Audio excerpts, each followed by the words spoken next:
This is Louise for MMA Crazy, and we're here with Kate Jackson. Now, Kate, you're down here in London. Obviously, we're watching The Ultimate Fighter at the moment. What's it like being back from Vegas and then having to settle back into your normal life? I'm unbelievably pleased to be back. One of the first things I noticed getting off the plane was just the humidity levels in the air. Obviously Vegas is a desert city and unbelievably dry, especially after being out there for 6 weeks. So yeah, being home and just, the greenery and not being 25, 30 degrees was pretty nice. And you live in Cornwall, don't you? Yes, yeah. Lovely part of England. So what was it like growing up there in Cornwall? I was there from the age of about 10, except when I went away for sort of studying and stuff like that. It's pretty rural as a county. It's very beautiful. A lot of tourists. In the summer, obviously, it's quite tourist dependent. But yeah, it's not the most sort of outgoing or busy place to live, but makes it good for training because I train I do quite a lot of travelling for it, so at least it means that I can cover the distances quite quickly.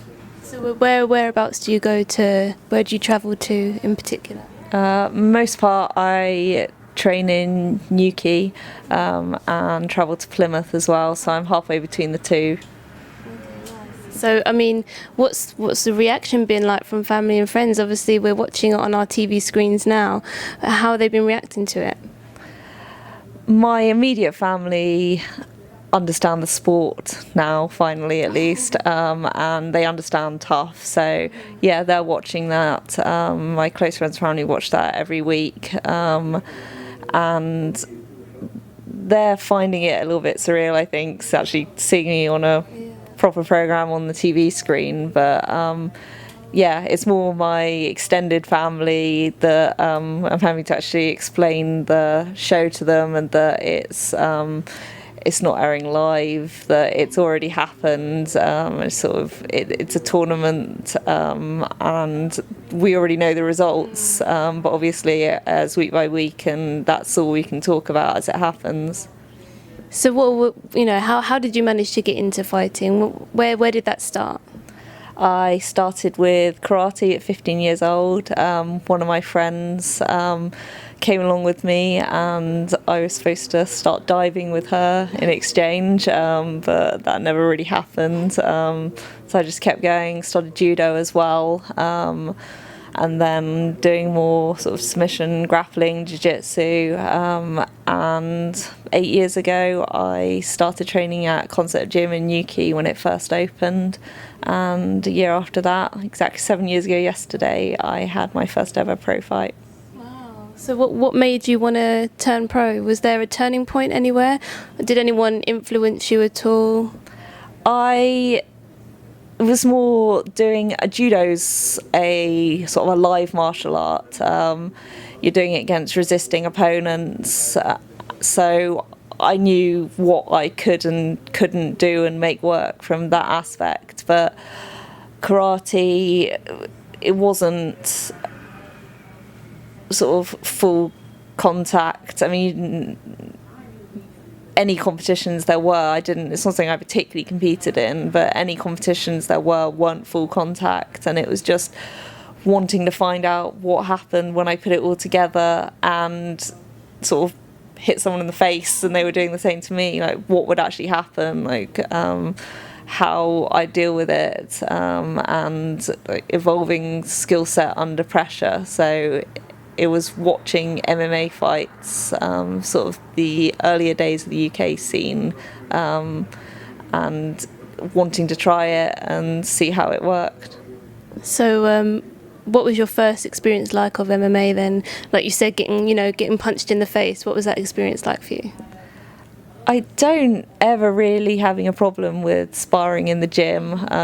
I've actually watched some old footage recently of sort of when I first started, and it's pretty scrappy, and I think very raw is a very good way of looking at it. Like I went into my first fight not, I think, having a full understanding of the sort of the sport, and like I won by TKO, and at the time I wasn't entirely sure that it was over. Like in boxing you get the standing counts, so I was still ready to keep going until the referee's like, no, it's done, it's over, you finished the fight.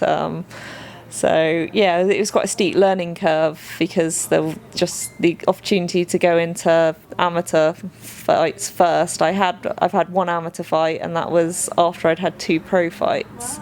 So it's unusual, but there just weren't amateur fights around, so I just went straight in at pro. Amazing. And what made you want to try out for the Ultimate Fighter then?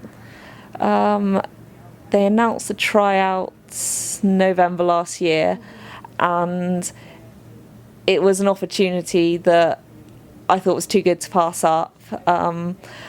Not so much, I never had any huge desire to be in the TUF house because I knew how difficult it would be, but I also thought it was an experience that I would regret not going for if I didn't do it. So from that point of view, I'm really glad that I sort of pushed through with it all. And I think around that time, weren't you scheduled to fight Helen Harper around that kind of time? We'd never... there was no sort of fight agreement for a set date or anything. We had sort of informally, just on Facebook, agreed that like we'd fight each other at some point this year, like about the same time the tryouts were announced. And obviously that's a fight I would like to go through with at some point. But Lance is actually the one that had a scheduled fight with Helen that never I'm not sure what happened, but it didn't go ahead. So I'm glad they got the chance to go through that in the house anyway. So what was it like then, having 2 other, female Brits in there with you? I was really glad that happened. I think there's a really brief interview of me after the elimination fight where just saying I'm really pleased to get through, and it's absolutely brilliant that there are all 3 of us in there. So I think it is good for the sport in this country, just to see what all 3 of us can do. Obviously the elimination round, when you fought and you got into the house, what was that moment like when you got your hand raised?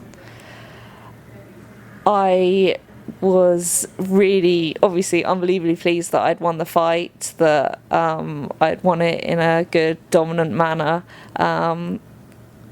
But having won the fight, I was also going through into the house, which was a really scary prospect. So I was excited and sort of nervous, and yeah, it's a very unusual situation to win a fight and then sort of go on potentially straight into another one, and everything that comes with that.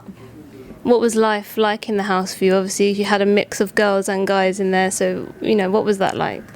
I'm really glad that it was a mixture of sort of girls and guys. It didn't look like it was particularly enjoyable in the sort of all-female season. Obviously a lot of that is because they all had history with each other as well. But I think it made it a lot more chilled. We all got on fairly well. There were no major fallings out. And it may not make for a particularly exciting season from that point of view, but it's stressful enough being in there as it is without having massive arguments with each other on top of it. So you got picked to be on Cláudia's team. Were you happy with that? Yeah, it was Cláudia's second pick. She is a really, really good jiu-jitsu player. I love jiu-jitsu. I like her fight style. She's very strong, very well-rounded. So, getting the opportunity to learn from her and her coaching team was ideal. And what was that experience like, obviously, having a different team to be coaching you? What did you pick up or learn from them? It was more sort of small tweaks to our game. They weren't going out of their way to impose the way they trained or fought on us. It was giving us ideas to take away and to work with. There were certain things they wanted us to drill, but it was all geared towards improving the game that we already had, and sort of game planning to impose that on whoever they were aiming for us to fight. So obviously being in two teams in one house. Was there ever any hostility? Obviously, we saw a lot of hostility between the coaches, obviously. Yeah, there were sort of brief moments where not so much hostility, just the division was quite obvious, like the team huddle they decided to do in the run-up to Andrew's fight. But really, they were, as a team, they were all pretty chilled. And there was division there, but it was more the one sort of enforced by our training schedule, where because we were all out the house at different times, and they were at the gym when we were back at the house, so we didn't see them that much on days where we both trained twice. But apart from that, there wasn't a huge amount of there was no overt hostility. There was some awkwardness, especially Helen and Lance after they'd fought each other, and Helen was really upset and stuff like that's hard to see. But apart from that, then no, it wasn't like a really big deal. And what did you think of the back and forth between Cláudia and Joanna? I think watching it now, I just think I find it quite amusing. Obviously, I know how much Cláudia didn't really like Joanna as a person. She respects her as a fighter. And from Joanna's point of view, I think she's trying to play mind games, and she feels that she's really into respect, and she feels that Joanna should give her more respect as champion, whereas Joanna and Cláudia I think they're polar opposites really. Cláudia's a lot more laid back, Joanna's very intense, and it's just they're never going to get on brilliantly.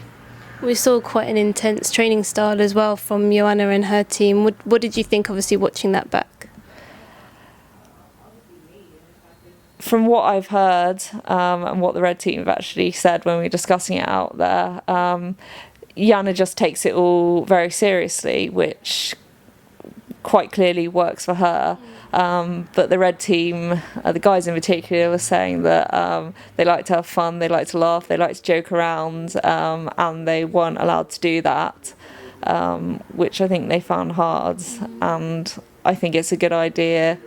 Obviously, you take the sport seriously, but at the same time, you do it because you like it, love it, and you should enjoy it and have fun, and you can learn through play as well as through the sort of hard grinding. Do you think the fact that obviously you guys kept winning every fight, do you think that was really getting under Joanna's skin? It's easier to see now that we're seeing the side of it for the Red team. Obviously, she cared about them as people as well as sort of winning for her.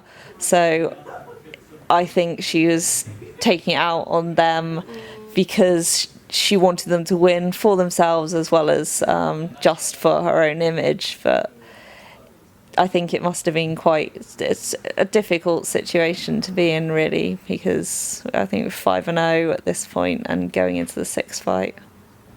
And I think I read somewhere that many years ago, well, not many years ago, but that did you fight Joanna? Yeah, fought Joanna just over 3 years ago now. So I won the first round. Unfortunately, in MMA, that's not really enough. But yeah, she very, very clearly won the second. And the fight from there. So I've actually watched it back very recently for the first time ever. And for 3 years ago, it's fine. It's not actually anywhere near as bad as I thought it was. I've evolved an awful lot since then, so has she, obviously. But yeah, for me, that's the most important thing to take away from that, is that my game now is dramatically different to how my game was back then, and that's the most important part, really. So was that weird at all? Obviously, with her being the opposing coach. It was a little bit. I some of my opponents I have contact with, and we're friendly, but Joanna and we exchanged sort of messages briefly after the fight, and that was about it. So seeing her again is not a hugely big deal. It's, you know, it's not as if it's particularly recent, but yeah, there's a slight, I suppose, edge to it. We spoke a little bit, not loads, because the sort of coaches on the other team aren't around us very often. So yeah, sort of more fist bump and nodding at each other, and apart from that, it's not like a really big deal or anything. So what have you taken away from your time in the house? Obviously, it's such an amazing and intense experience. What have you taken away, and how do you think that's going to help you going forward into your career?